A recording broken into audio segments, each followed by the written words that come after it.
On va rejoindre, parce qu'il nous attend par Skype, merci d'être présent, Denis Jacob, vous êtes secrétaire général Alternative Police. D'abord, votre première réaction à ce rassemblement parisien qui, pour l'instant, se déroule dans le calme.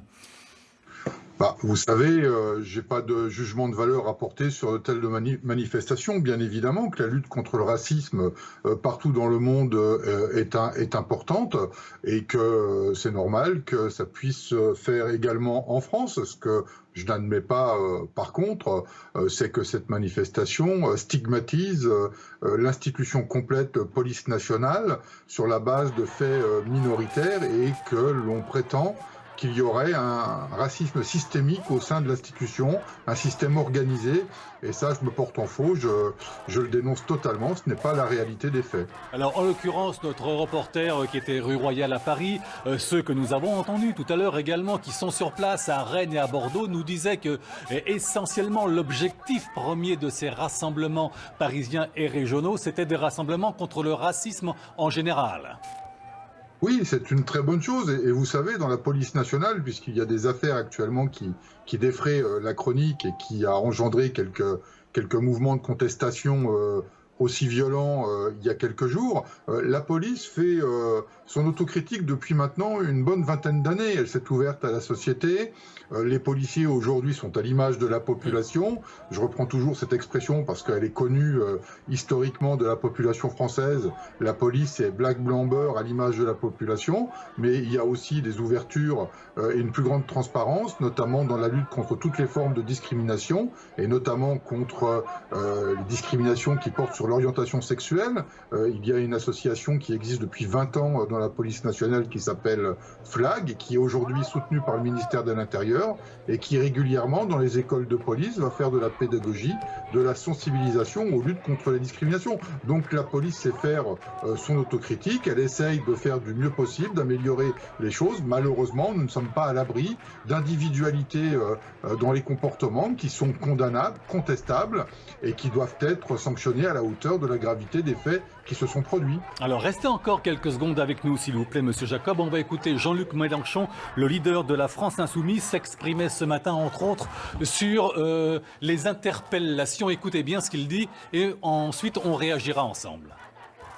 Comment se fait-il que 80% des jeunes gens qui ont la peau blanche n'ont jamais été contrôlés et que 85% de ceux qui sont soit de couleur de peau noire ou d'origine ethnique prétendue de l'extérieur, eux, aient été contrôlés. Donc c'est un problème pour tous ceux qui aiment la République. C'est pas notre France, ça. Et je veux le dire bien tranquillement et bien fortement. Les syndicats de police se comportent d'une manière indigne. Denis Jacob, votre réaction, vous l'avez entendu, hein, Jean-Luc Mélenchon dit deux choses, que la grande majorité des gens à peau blanche ne sont jamais ou presque jamais interpellés et que le comportement de certains policiers est indigne. Vous savez, Jean-Luc Mélenchon est une nouvelle fois égal à lui-même. C'est-à-dire que depuis des années, son parti a une posture assumée, ça leur appartient, mais une posture anti-flic. Et les filles prônent le désarmement de la police nationale en général, la suppression des BAC. Aujourd'hui, Jean-Luc Mélenchon avance des chiffres de je ne sais d'où. En tous les cas, je ne sais pas à quoi il fait référence. Moi, je sais qu'il y a eu des rapports qui ont été faits par certaines associations, mais des rapports particulièrement partiaux, puisqu'ils ont été faits dans des endroits où il y a une plus forte concentration de population d'origine, soit africaine ou soit maghrébine, mais de là à dire que 98% des, entre guillemets, blancs, d'abord, qu'est-ce qu'on appelle blanc aujourd'hui, qui est français à 100% de souche? Je crois qu'il ne doit plus en avoir beaucoup dans notre pays.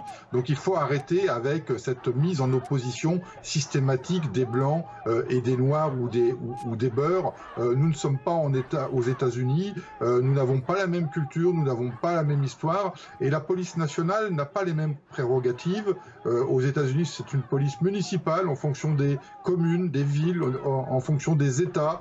Les prérogatives et les lois ne sont pas les mêmes, ce qui n'est pas le cas en France. Nous sommes une police républicaine qui agit de la même manière sur tout le territoire et avec les mêmes lois. Donc bon voilà, je laisse les assertions de Jean-Luc Mélenchon à ce qu'elles sont. Et quant à ces accusations sur les syndicats de police, eh bien là aussi, je me demande à quoi il fait référence. Mais de toute manière, dès lors que nous défendons les intérêts de nos collègues, dès lors qu'ils doivent être défendus, nous faisons notre travail et n'en déplaise à M. Mélenchon, quand il y a des manifestations devant son siège politique ou lorsque nous lui faisons face sur les plateaux télé pour démentir les affirmations qu'il avance. Monsieur Jacob, Georges Fenech, qui est avec nous ici à la table du Carrefour de l'Info, nous disait que nous ne vivions pas dans un état de violence policière. Mais bien sûr que non, mais ça serait très très grave si on vivait dans un pays de violence policière ou de racisme systémique. Oui, il y a des comportements à la marge qui ne doivent pas exister, qui doivent être condamnés. Le code de déontologie, les règles, les lois doivent être respectées par les policiers. Nous avons un devoir d'exemplarité, mais ce n'est pas un système institué, un système où tous les policiers, tous les matins, se lèveraient avec la joie de sortir sa matraque pour aller donner un mauvais coup sur une personne qui serait contrôlée. Je n'accepte pas ces procès d'intention qui sont faits de manière récurrente. Dernière question, Monsieur Jacob. Vous parlez à l'instant de comportements à la marge, comportements physiques, comportements verbaux également. Il peut y avoir des comportements, des mots, des phrases, des agressions racistes. Alors, il y a des affaires qui en témoignent. Maintenant, c'est toujours pareil. Les policiers sont comme nos concitoyens. Ils ont le droit à la présomption d'innocence.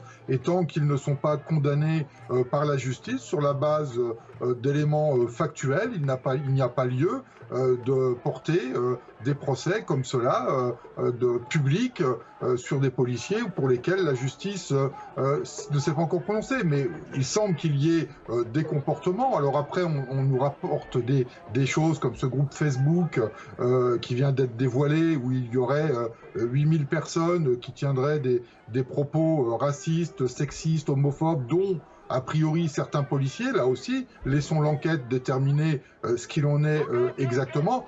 Mais la police a, d'une manière générale, je le dis, un humour particulier, un peu graveleux, un peu gras, pas très fin, mais c'est un milieu qui a été pendant des décennies un milieu très machiste, très fermé, sur lequel il y avait une chape de plomb assez tabou, et que depuis ces 20 dernières années, il y a eu beaucoup d'efforts de fait, avec une grande volonté du ministère de l'Intérieur, et quel que soit le gouvernement qui est passé, une ferme volonté d'une large ouverture et de transparence à la population et à la société. Une question de Sandra Buisson, parce que nous écoutions vos propos, Monsieur Jacob. Pardon ? Une question de Sandra Buisson qui est avec nous en plateau. Oui ?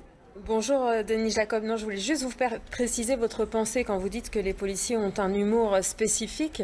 On est d'accord que là on parle d'une infraction qui serait, si elle est confirmée, pénalement répréhensible.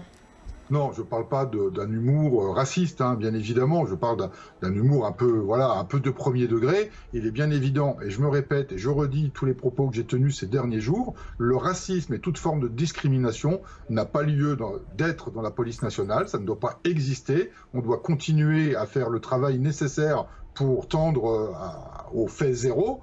Mais en tout état de cause, si les choses telles qu'elles ont été rapportées par un média sont avérées, eh bien elles devront, les faits devront être fermement sanctionnés. Il n'y a pas d'ambiguïté, il n'y a pas la place dans la police nationale pour ce genre de comportement. Mais je me répète, ce sont des comportements qui restent minoritaires dans l'institution. Merci Monsieur Jacob d'avoir été en direct en ce samedi après-midi dans le Carrefour de l'Info.